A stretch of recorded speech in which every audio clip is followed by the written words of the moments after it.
So let's talk about the beginning of the Free Churro episode with Bojack and his dad. So in the beginning of the episode, we see a young Bojack waiting to get picked up after soccer practice. And this is actually our second time seeing him waiting to get picked up because in season 1, episode 11, I believe, during his bender, he's like running through like a memory of him when he's younger. You could tell he's younger because his feet aren't touching the ground, and he's waiting again, and he just looks so disappointed, and he just looks so sad, to where he's used to this. This is like normal. It happens more than once. We'll just say that.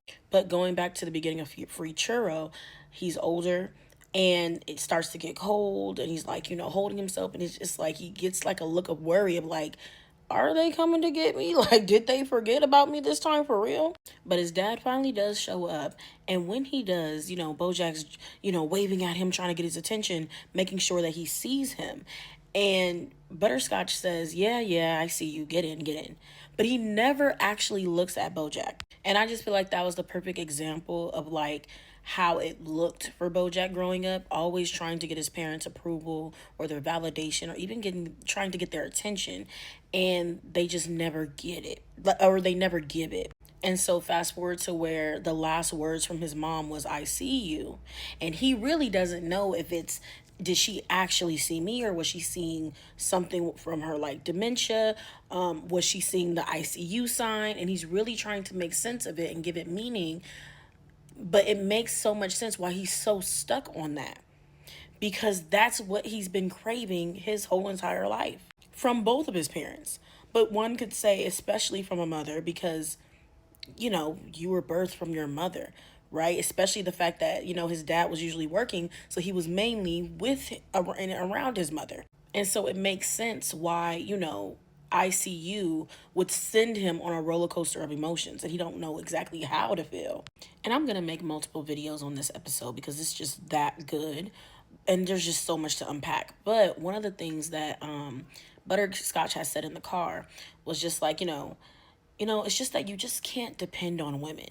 You just can't depend on anyone. And we really get to see Bojack internalize that in his life, right? To where even down the line you have, Princess Carolyn or Caroline, you got Diane, right? You had Wanda. And you have these women who Bojack actually can depend on, and who has depended on multiple times, right?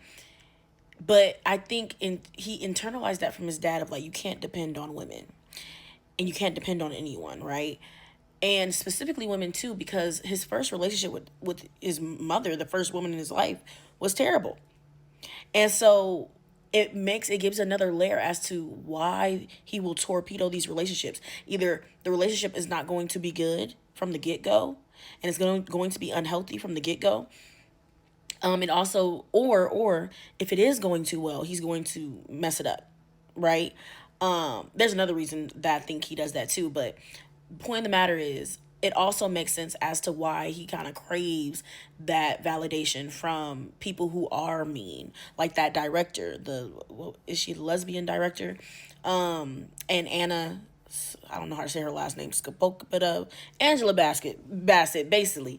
But yeah, Anna's character, because they're mean like his mom. So people say you either run toward what you know or run away from it.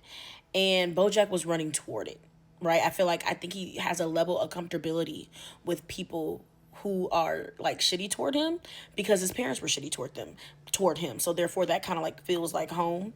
He knows how to navigate that. He knows how to operate with that. Like, okay, that's cool. And I think that's another layer as to why he also didn't fuck with Mr. Peanut Butter too, because for one, he knew Mr. Peanut Butter wasn't shit either. Like, he was just like, you ain't shit too, so why everybody like you? But two, because he also doesn't know how to operate with that. Like, stop all that big shit. Like, what are we doing? Like, but he will go away from that, right? Want to get away from that, but then I'm gonna go forward and go around people who don't want to give me the time of day, and I'm going to try to make them like me, because it's a challenge. And that's the challenge that I was burdened with all my life, to try to make my parents accept me and like me and acknowledge me. So therefore, I'm going to try to do the same thing with people who don't give me the time of day either and try to get them to like me. So yeah, it's really crazy. And then you think about him and Princess Caroline. And, you're like, damn, for 20 something years, she was extremely dependable. All he could do was depend on this woman to keep his career out the damn gutter, right? But you can't depend on women. What's going on there? You can't depend on women? Even with Diane, yes, at first he didn't like how that book came out. But she told him the book is going to do numbers. It's going to be great. But you can't depend on women. And that book is what brought your career back, really. And got people talking about you and got, ultimately was able to give you that notoriety to even do secretary. Like, you can depend on women, actually. You can. You wasn't able to depend on your mother, right? So because of how your mother treated you, the things and your father treated you, the things that your father said about your mother kind of you internalized, and then now you started treating all women like that. But you were able to depend on women, and you were able to depend on other people. We see you depend on other people all throughout the show. But again, it's just if you tell somebody something enough, they will eventually internalize it. Remember, he said that himself when he kept bashing Todd and making Todd feel worse about himself. So it's like he's continuing that cycle with Todd, but it's just like it's really crazy how these negative seeds that are planted in children and people at very, very young ages, we really see how they can like manifest them. Like, you actually have to do the work to unroot or uproot these negative seeds, or else that's just what your garden is going to be, right? And yeah, I was just like, damn, that is crazy. So let's talk about the free churro episode, but specifically about Beatrice. So Bojack's dad starts the monologue off by saying that Beatrice is having one of her episodes again and that she went to go see A Doll's House with some girlfriends and now she's getting some ideas. So I looked up what A Doll's House was, right? And it was actually a play from 1879 by Henrik Ibsen. And then I was like, okay, that sounds familiar. And basically it's the same Ibsen that in season 1, episode 1, when Bojack was getting interviewed by Charlie Rose, and, he's asked about horsing around, and Bojack says, I think the show's actually pretty solid for what it is. It's not Ibsen's, sure, but for a lot of people, life is just a long, hard kick in the urethra, all that kind of stuff, right? And so that same Ibsen is also the same Ibsen that when Beatrice, she saw the live filming of Horsing Around, she was just like, well, it wasn't Ibsen. And I was just like, okay, so she is obviously a fan of this man. So long story short, the play is basically about a 19th century marriage where Nora, the housewife, she forges a loan to save her husband's life because he was, ill. And as the story progresses, not only is that secret revealed because it was a secret, and, she has to confront the fact that her marriage has been all a performance and that, she's really unhappy and she's treated like a doll or like a possession in a dollhouse. And, it's made to look like it's good on the outside, but really, she's unhappy and it's not a good marriage. Her husband's condescending. He expects her to just take care of the home and the children and just to look pretty and not think. And I was like, ooh, that sounds like Butterscotch. And that also sounds like Beatrice's dad. And apparently, I think Ibsen wrote that Nora would leave the husband and the kids to find herself. But I think to be performed, he changed the ending because I think at the time that was way too controversial. And I think basically she stays for the kids, basically. And so I believe that's the version that Beatrice would have seen her staying, like throughout this whole play of all these realizations of like, oh my gosh, like, how empty my marriage is and how unhappy I really am, and still staying for the child or for the children. And so for Beatrice to go see that with some of her friends and, come home and have this episode where she proceeds to lock herself in her bedroom and loudly weep, so much so you can hear it through the door. And so much so to where, yes, she forgets, or she either chooses not to, or she forgets to make Butterscotch's lunch, but she forgets, or she chose not to, pick up Bojack. To the point where Butterscotch goes to pick up Bojack. When he says, so now here I am being your mother. I hope you don't get confused, But it's like that shows that she always picks him up. Even if it's late, even, whatever, she always picks him up. So that had to really impact her for her not to pick him up. And it makes you think, well, damn, if Butterscotch didn't do it, was she just not gonna do it at all? Like, did she forget or did she choose not to? Because the whole thing of the dollhouse play was like the wife was originally supposed to put herself first or choose herself and leave the family to find herself. But again, in the play that Beatrice would have seen, she would have seen that the wife would have stayed and choose to stay for the children instead of going and leaving and finding herself and all that kind of stuff. And it also makes me think, well, damn, if she would have seen the version where the wife leaves and finds herself, would she have left? I don't know. And is the reason that she was crying and him saying she's getting ideas, is it because, she wants to leave, but she just knows, just like how the ending was too controversial to actually have that in the play and he changed the ending, was that just too controversial? Like, we have to also think of the time Beatrice and Butterscotch are from. Like, was that just too, like, unprecedented? Even when I think about when Bojack is just like, look, I'm out the house. Like, I'm grown. Y'all don't have to stay married. Like, why not just get a divorce? And it makes me think, like, okay, at this point, if you did, let's say you did stay for Bojack. We don't really know. But if you did, like Bojack said, you don't have to stay together. Like, is it because she feels she don't have nowhere to go? Or is it because she's tied her identity so much to being a housewife? I don't know. I don't know. Is it a trauma bond? Is it, like, what is it that kept her with Butterscotch all those years, even after Bojack was grown and out the house?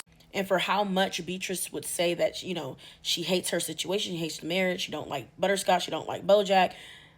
What did keep you there? I don't know.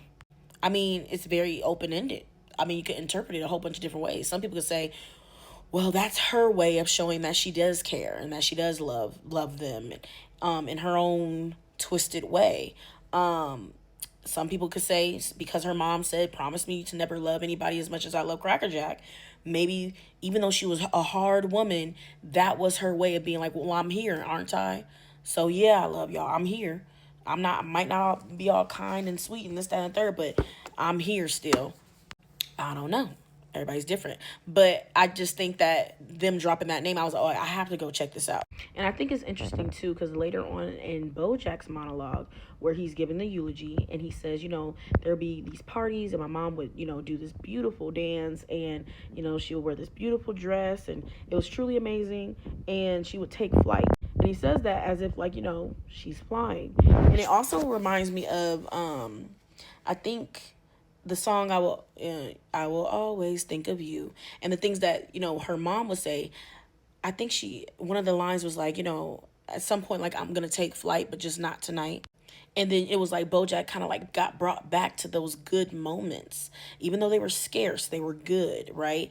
And her shadow was doing the ballet, and it made me think, like, even though he said, take flight, that's kind of like some symbolic of like someone being free, freedom, right? Flying. And we see her doing ballet, which is actually pretty refined, right? It's made to look easy. It's made to look, like just simple and easy, but really ballet ain't no joke. And for how hard Beatrice was on the regular, right? It's interesting that that's when she was viewed as like she would take flight and she would still do those dances. And he also said, although Butterscotch did not like those parties, he would still always come out and see her dance. And it made me think, like, that's how they met, when he's watching or at the party, and he was, he ended up leaving during her dance.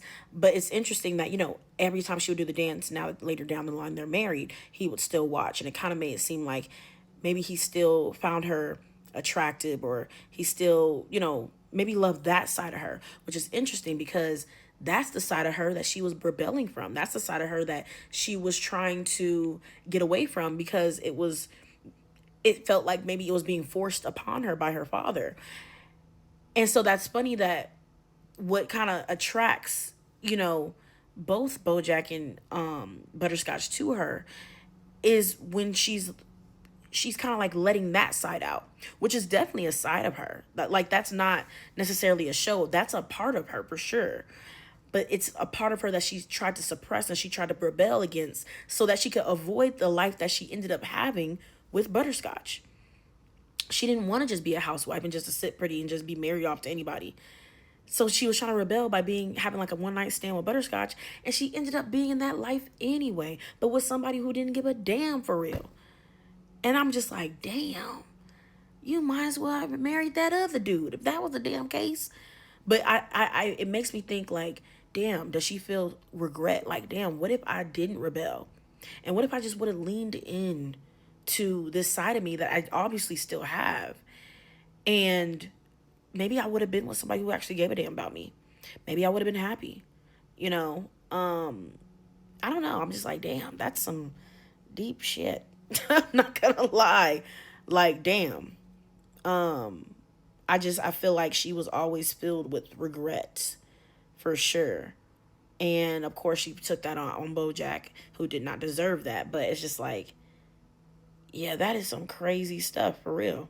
And even when Bojack's like reminiscing about her dancing and things like that, it made it feel like he was just like, damn, like what could have been if my mom was the graceful, kind, sweet mom that just showed affection and love. Like in those moments when she's dancing, I feel like that's what he would get, like some type of warmth, some type of light from her. And then on the normal, and I feel like Butterscotch is getting that too, but on the normal, she's very hard and cold and mean. And it's just like, damn, that is some crazy stuff. So let's talk about the free churro episode and how Bojack says that everything he learned about being good came from TV. So during Bojack's eulogy, he says, all I know about being good, I learned from TV. And in TV, flawed characters are constantly showing people they care with these surprising grand gestures. And I think that part of me still believes that that's what love is. But in real life, the big gesture isn't enough. You need to be consistent. You need to be dependably good. You can't just screw up everything and then take a boat out into the ocean and save your best friend or solve a mystery and fly to Kansas. You need to do it every day, which is so hard. And I love that quote because explains Bojack. Well, not everything, but it explains why he moves the way he moves. Like stealing the D for Diane, right? When Eddie and him were done with the house and he just jumps off because he feels here he goes doing this grand gesture thinking that everything was going to be all right with, like a TV show, right? And this is him showing that, oh, I care about you and I want you to, process that trauma of losing your wife and to move on. And that way you're going to start flying. And it's like, Bojack, that is not what you do or how you do it. Or it even makes me think of like when he called Diane being like, so, if you don't want me to go in the pool, call me back. And it even means that even for him, he expects people, if they care about him, to do these big grand gestures. What was she supposed to do? Drive out there, fly out there. I forget where exactly she was at, but she was not in LA. So what did you expect her to do? Of course, he was drunk, he was high, all these things, but again, this big grand gesture, I expect you to answer. I expect you to show up. I expect you to do whatever it takes if you care about me. Like we see this time and time again. And it also makes me think too of even like him putting Princess Carolyn through hoops. Like, yes, Bojack's dad, even during this episode, was saying you just can't trust women. You just can't count on anybody. You can't depend on women. You can't depend on anybody. And I feel like he deeply internalized that to where that's why if he had a good relationship, he was gonna he was gonna sabotage it. And if a woman did not like him, right, whether it was like Anna being kind of like hard on him at first, or if it was the lesbian director, he craved their validation because they like remind him of his parents basically. But like also with Princess Carolyn or Caroline, I always be saying her name wrong, but like I'm gonna put her through hoops so that she could like show me that she loves me, like with those actions and all the things that she does and all her bending backwards for me, and let me see how far she'll go. Because for one, I know I can't truly depend on women, right? Like that's deeply internalized. But even though she was extremely dependable, because let's be real, her finances depended on it. you know? And we're going to make another video about that where it's like there was a huge power imbalance with the people in his life. He held the most power in his friend group. He held the most power in his social circle. And that's why I say that he doesn't qualify to be considered. He no longer qualifies to be considered a product of his environment with his parents, because you are no longer living with your parents. You are now the one that creates the environment now. You have money, you have resources, you have accessibility, and you just choose not to do better. But anyway, but point of the matter is, it's like, yeah, he has people around him that just depend on him. Either Princess Carolyn on payroll, she's your employee. I mean, you're her boss, basically. Diane started off as an employee as well. Todd, he doesn't give Todd much to really do much. So in the beginning, like, yeah, he's just on your couch. He's been on your couch for years. He needs you. He depends on you. So it's just like, yes, you have power over people, Bojack, especially over women. You are the creator of the environment. Anyway, point of the matter is, though, it makes me think, like, yeah, are you making her do all these things and being difficult on purpose so that you can get that dopamine hit of somebody caring about you? Like, because if so, that's crazy. But regardless, we know that he ain't shit anyway, so it's not far off.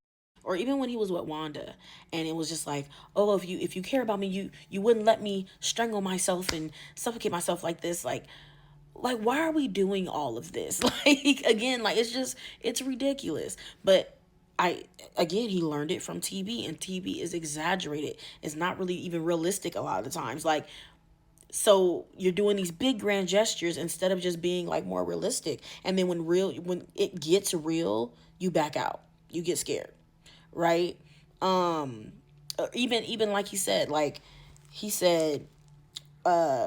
take the boat out into the ocean and save your best friend, or solve a mystery, and fly to Kansas. And it's just like, that reminds me of Solve Mystery. Like, even with him and Diane solving that mystery of the Bojack drug, or even him going to, is it New Mexico? Mexico? Whatever the case is, with Charlotte's family. Like, this guy, again, just goes through life like it's a TV show. And it's crazy because he was neglected growing up. He was abused growing up, to where TV was kind of really all he had. And I forget what episode it was, but I remember Beatrice saying, don't stand too close to the TV. It's going to make you cruel. And for Bojack to be learning everything good from TV, it made me think, well, did Beatrice not like TV because she would always see these sitcoms or like these happy endings? And for her, she did not get to her, she did not get a happy ending. And life isn't filled with happy endings. So therefore, the more I watch this television where I'm seeing everybody get these, to her, unrealistic happy endings, it's just going to make me upset. It's going to make me more upset. It's going to make me regret my decisions. It's going to make me feel dumb. Because to her, she probably like, I had it all laid out for me. Why did I leave that day at the party? Why did I go with this bum? Or she might even be thinking, why did I keep this baby when I didn't have to, when he didn't want it? And like, I'm wondering, like, so therefore she is not really watching TV, and she doesn't like TV like that. And Bojack, instead of being like, oh, well, this is my this is my life, his life is just starting, right? For Beatrice, she's like, oh, like, I'm already too old, this, that, and the third, whatever. Like, I'm just stuck, basically, right?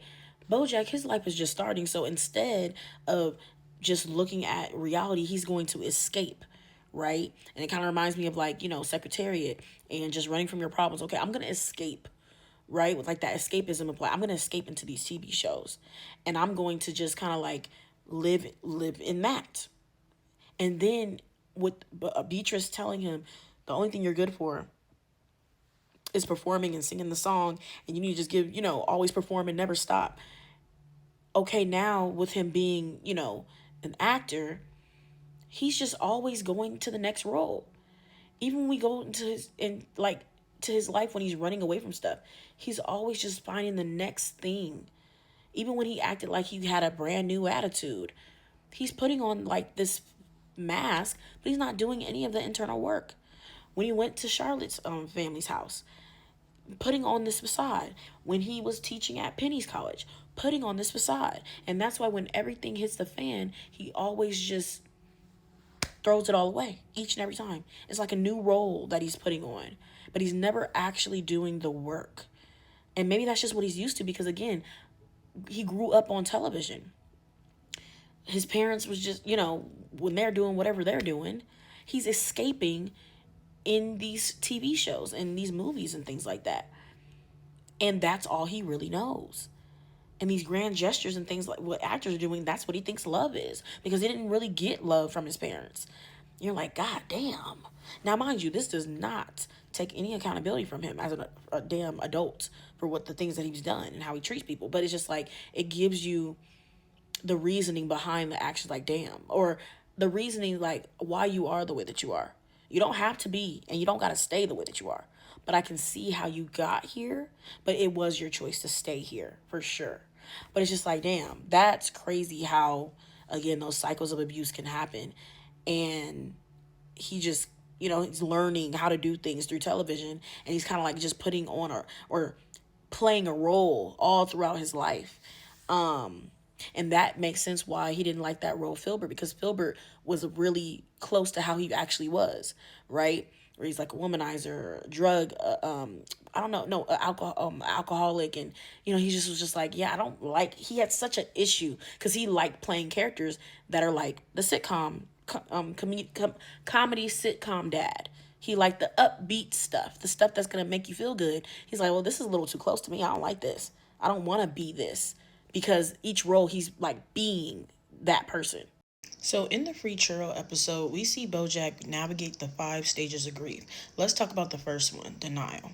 In the beginning of Bojack's speech, he's keeping everything really surface level. He's talking about like his experience at Jack in the Box and how he got a free churro. And, he's cracking jokes and we can see that he's uncomfortable, right? Like we see he's trying to cope and trying to kind of like protect himself from really dealing with the reality that his mom is gone and what her being gone really means to him and how it's actually making him feel. We see him speaking to the coffin, acting as if his mom can hear him. He's cracking jokes. He's performing, which is something that his mother Beatrice drilled into him at a very young age. The don't stop dancing mantra is something that he lived his life by, and also something that he passed on to Sarah Lynn, which she deeply internalized and lived her life by. And it's crazy because even in Gina's musical, the person who plays Bojack's mom literally started dancing her way into her coffin. And it's interesting because I feel like that mantra kind of symbolizes like the regrets that Beatrice has on her own life. Because deep down, I feel that she regrets that she stopped dancing. And not only literally, right? Like at her party when she met Butterscotch and she chose to leave the party and be with him, which led to her getting pregnant. But I'm talking about in general, by kind of like disobeying her father, rebelling against him, and going against the grain with everything that he was expecting of her as a woman and as a daughter. And in her eyes, all these decisions led her to ruin her life. So now fast forward to when she has Bojack and she's drilling this mantra into his head of like, you don't stop dancing, right? You give the people what they want. It's probably also, it's this misdirected anger like at herself of like, you don't stop dancing. You should have never stopped dancing. You should have just followed what your dad said, right? You should have stayed at that motherfucking party and you should have just married the other dude. And who knows, maybe in her own twisted way, she probably feels that she was helping Bojack, right? Because from one perspective, somebody could say, well, that mantra, and the fact that she was putting so much on him of, you better make something out of yourself for all the damage that you've done, right? What, him being born. But again, that kind of like, prompted him up to be the comedian that he was, and for him to get into show business, for him to make something out of himself. But it deeply, severely damaged him emotionally and mentally. But just like how she thought that she was helping Henrietta by not even by letting her know that, okay, we'll pay for your schooling, you're going to give the baby up for adoption. But even her not letting Henrietta hold her baby, she's thinking that she's doing the right thing. She's thinking that she's helping her when really, honestly, that wasn't your right to do that, for one. But also, that was a traumatic experience for Henrietta as well. And although I'm sure Beatrice thought in the moment that she was helping her, she was able to see like a younger version of herself in Henrietta and thinking that, you know what, if I could go back, I would not have this child, and I would have lived my life and not have to be stuck, with this man who doesn't love me, who don't really care about me and all this type of stuff. And in this life that, I don't like. That probably started a whole nother cycle of trauma.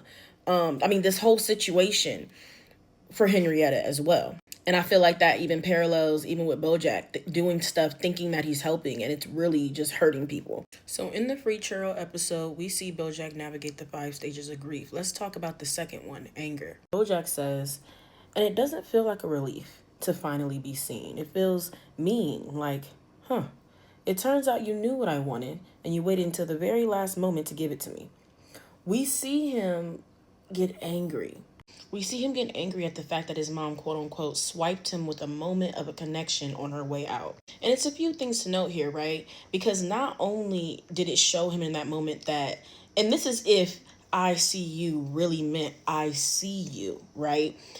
But it showed him not only that she was capable, because when he says, I know my mom was a hard woman, I feel like that, over time as he grew up, maybe he eventually thought maybe that's just how she is. And she just isn't capable, right? So in that moment, it showed him she was capable. She knew what I wanted, right? And not only was she capable, you knew what I wanted. You knew I needed that. And you waited my whole entire life to do it. But then it also showed him that not only was she capable and that she knew, right, what he needed from her, but it also showed him that she chose not to do it. So you were capable, you knew, and you chose. As a mother, you chose not to connect with me. You chose not to have any positive interactions with me, not to show me any love or affection. Like he said, like, you were my mother. You're all I had.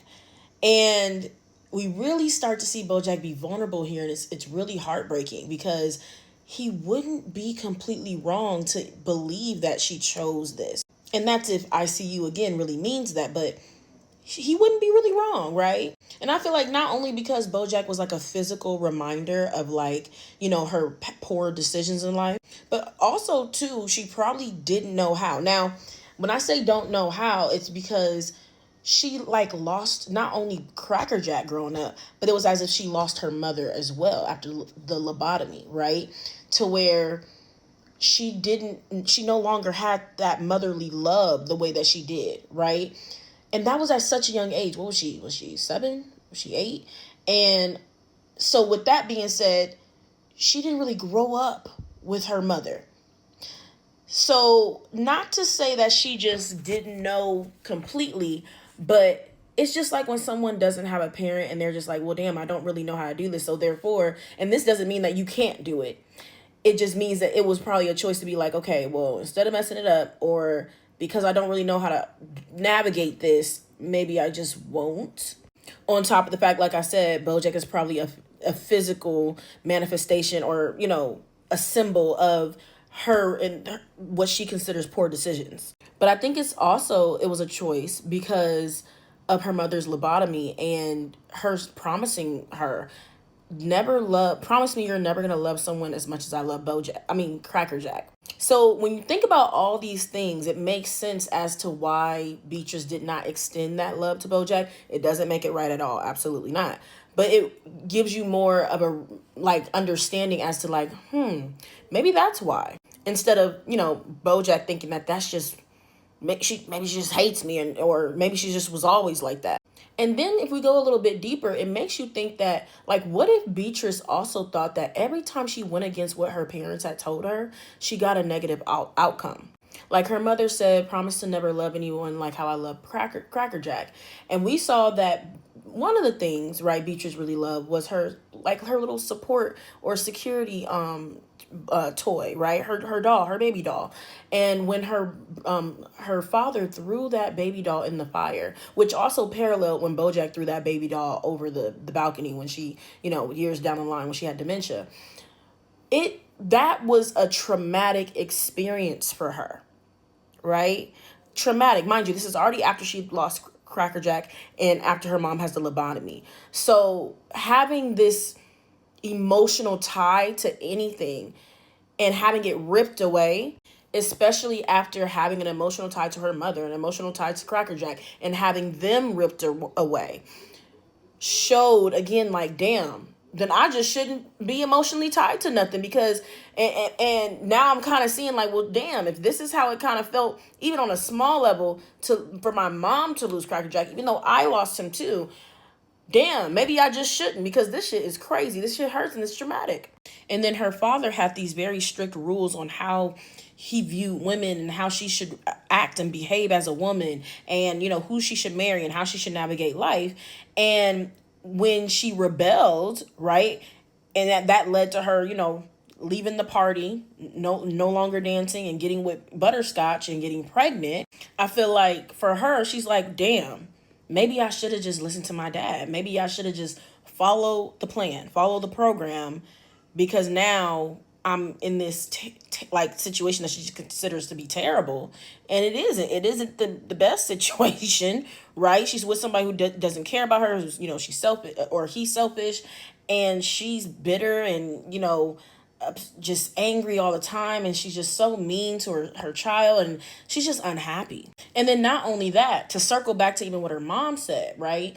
Because she did have the choice to not have Bojack. Butterscotch, he kind of like propositioned her, but like, you don't have to have this baby, or you don't have to, keep this baby. And, she did. And she dared to fall in love, right? We see that they're, kind of happy. Even when, and one thing about Butterscotch, he knew how to, get you with those words and sell you a dream. And she dared to take that leap of faith and to kind of like fall in love and choose romance over like logic. And I say logic in the sense of like, you come from money, and Butterscotch didn't. Butterscotch was kind of a bum. Like, he was a bum, a sweet talker, but it was, again, rebelling, right? And she had everything planned out.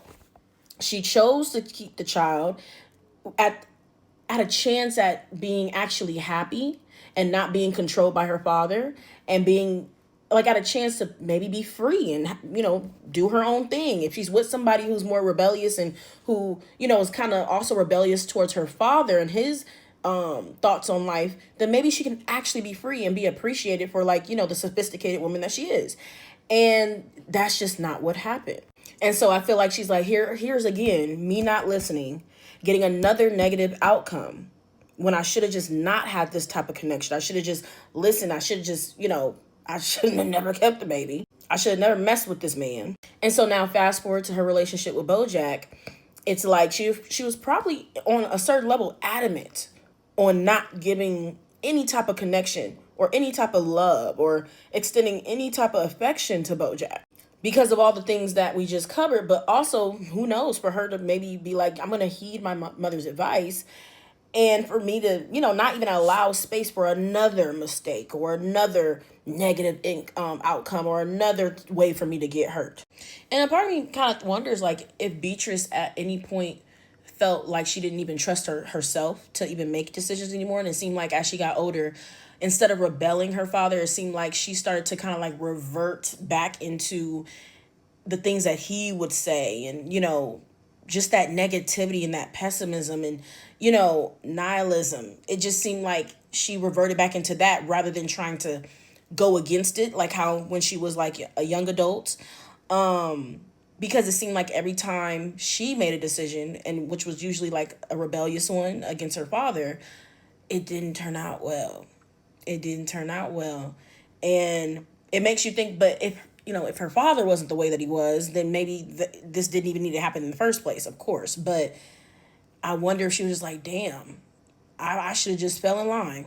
I should have just operated within this system, this patriarchal system, this sexist system, and kept my mouth shut and just kept dancing, and maybe then I would have been happy. And that's depressing. Like, it's truly a series of unfortunate events. Bojack's relationship with Todd parallels his relationship with his parents growing up. So in the Free Churro episode, we see Bojack desperately trying to attach like a meaning to his mother's final words, I see you. We see him trying to negotiate with the trauma by trying to give significance to it.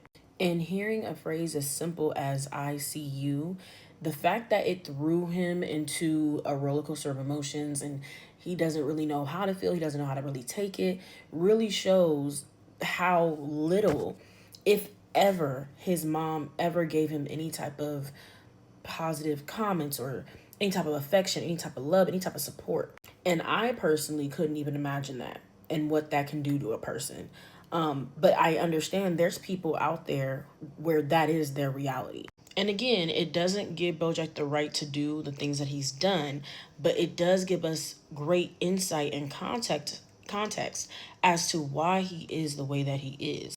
And for example, why he treated Todd the way that he treated him when he was living with him. And the fact that he was just constantly just so mean to Todd and always clipping his wings and belittling him and diminishing him and just planting all these negative seeds in his brain. Same thing that his parents did to him, specifically, and I won't even say specifically just his mom, right? I understand Free Churro, we talk about his mom, and it's on his mom, but the dad did the same thing. But it reminds me of that second bender he had with Sarah Lynn. And when he went on his apology tour, this self-serving apology tour, he went out the way to find all the people, Diane, Mr. Peanut Butter, Anna, right? And when it came to Todd, he didn't even have the decency to find Todd. He found a child that looked like Todd. And for me, it was like a symbol of how Bojack viewed Todd. Like a child that just needed to be dependent on him and who can't make their own decisions. They can't think for themselves. And it made me think that's how his parents, specifically his dad, saw Bojack. And we would see flashbacks as to like his dad referring to Bojack as like this snot-nosed crying little baby. And he's like, I can talk. Like, he's like, I'm like 6 or 7 years old now. But again, it showed how the dad viewed him in the sense of like, he doesn't even view you as somebody who can have ideas and actually have a conversation, or, he just sees you as this like this little baby leech that just needs you and that can't think for themselves. And, that just, I don't know, like, I'm not going to pay attention to you because you're a baby, if that makes sense. But with Bojack and Todd, it was like, I'm not going to listen to what you have to say, because kind of like when Bojack was like, I'm like 6, like I can talk. And he was like, oh, goo goo gaga, like whatever the case is, right? I'm going to ignore what you're saying because you're a baby to me. Compared to with Todd and Bojack, it was like, you don't know what you're talking about. He was just like, I told you I was building like a Disneyland. It's like, now when did you tell me that? And it'll go back to when he said it, but he's not listening to him, because it's as if he's infantilizing him and looking at him as a child that can't have good ideas. This is a child, you can't have good ideas. But all throughout the show, we see Todd, and sometimes they're terrible ideas, we will say, but we see Todd, he's very innovative, and we see him having great ideas or just interesting ideas all throughout the show. And we get to see Todd thrive in environments where, like, when he's surrounded by people who support him, or just at least just people who aren't trying to keep him down. And so it's a nod to those cycles of abuse, right? And passing down that trauma, because just like how in my other video, I was talking about how, like, with Don't Stop Dancing, something that his mom, Bojack's mom, drilled into him. And then Bojack later drilled that into Sarah Lynn. And it, caused the downfall of both of them, right? But with Todd and Bojack, it was like, with Todd's dad, Bojack's dad never really seeing him in that way, and for his mom to never really see him, we also see this dynamic where Bojack has somebody living in his house. He came, to his house when he was only 18. So yeah, like compared to Bojack, he is like a child, or he was like a child at first, right? But he never really ever after that looks at Todd as an adult that he could actually respect. Instead, he kind of like keeps him kind of like a little pet, somebody who's dependent on him, somebody who he looks at as a child and forever will be. And he doesn't respect him. He's always going to belittle him and kind of like pass on that cycle of trauma to where he does not see him. Not really. And it's interesting because Bojack felt like he always did so much for Todd, when really it's like, well, you just, I mean, yes, you gave him a place to stay and, food to eat and things like that, but that was kind of it. And that was for like, what, 5, 6 years? When you could have did so much more. And it makes me think, well, maybe that's because he grew up hearing that from his parents, right? And even for his mom specifically, of like, you better become something to make up for all the bad you've done. And, yes, he probably got to eat and sleep in a bed and, have clothes and, get to and from school, even if they picked him up late or whatever the case is. But when that's your child, that's like the bare minimum. But even for him to have this, I'm so high and mighty because, I'm doing, you such a huge favor, to where on a certain level, yes, it is. But at the same time, it's like, that's like the bare minimum. You're a millionaire. It's the bare minimum. And again, you're not seeing him. And so although it's the cycle of abuse, although like for you to, be asking your mother who's now deceased, like, how could you do that? Like, I was your child, like, I'm your child and I was your child. You're all that I had. Not one good moment, not one good moment of connection, affection, and love, nothing. And then we see him perpetuating this even with Todd. And it's interesting, right? Because ultimately he like became what he hated in his mom and what he hated in his parents. And it makes you think, like, if he also at some point felt like a roommate, if he also at some point just felt like a guest in his own home, he probably didn't really feel loved like a son. But the difference too is that with Todd with being like the antithesis to Bojack, where he just has a completely different frame of mind, even though like years of being, which is interesting because years of being with Bojack, you would think Todd would be more pessimistic, right? But no, he still has inner peace, and like he's content with himself to a certain degree, to where yes, he'll reach for more, but he's still happy with what he has. And so regardless, even though he's with Bojack and he's under the same roof, he's never on the level of like nihilism that Bojack has, compared to with Bojack and his family, how he was saying that, there will be moments like at those parties where it felt like we knew how to swim, but for the most part, it just felt like we were all drowning, and we kind of all knew that. And so I feel like instead of just feeling like a roommate, he probably felt like he belonged in a certain way, on a certain level of like, we all see each other drowning and we know that. And maybe that was the only acknowledgement that he would get. Like, yes, you're drowning. I know you're drowning. You see me drowning. I'm drowning. Your father's drowning. He sees me drowning. He sees you drowning. And that's the I see you. But other than that, no acknowledgement. Not in a positive way. Not in a loving way.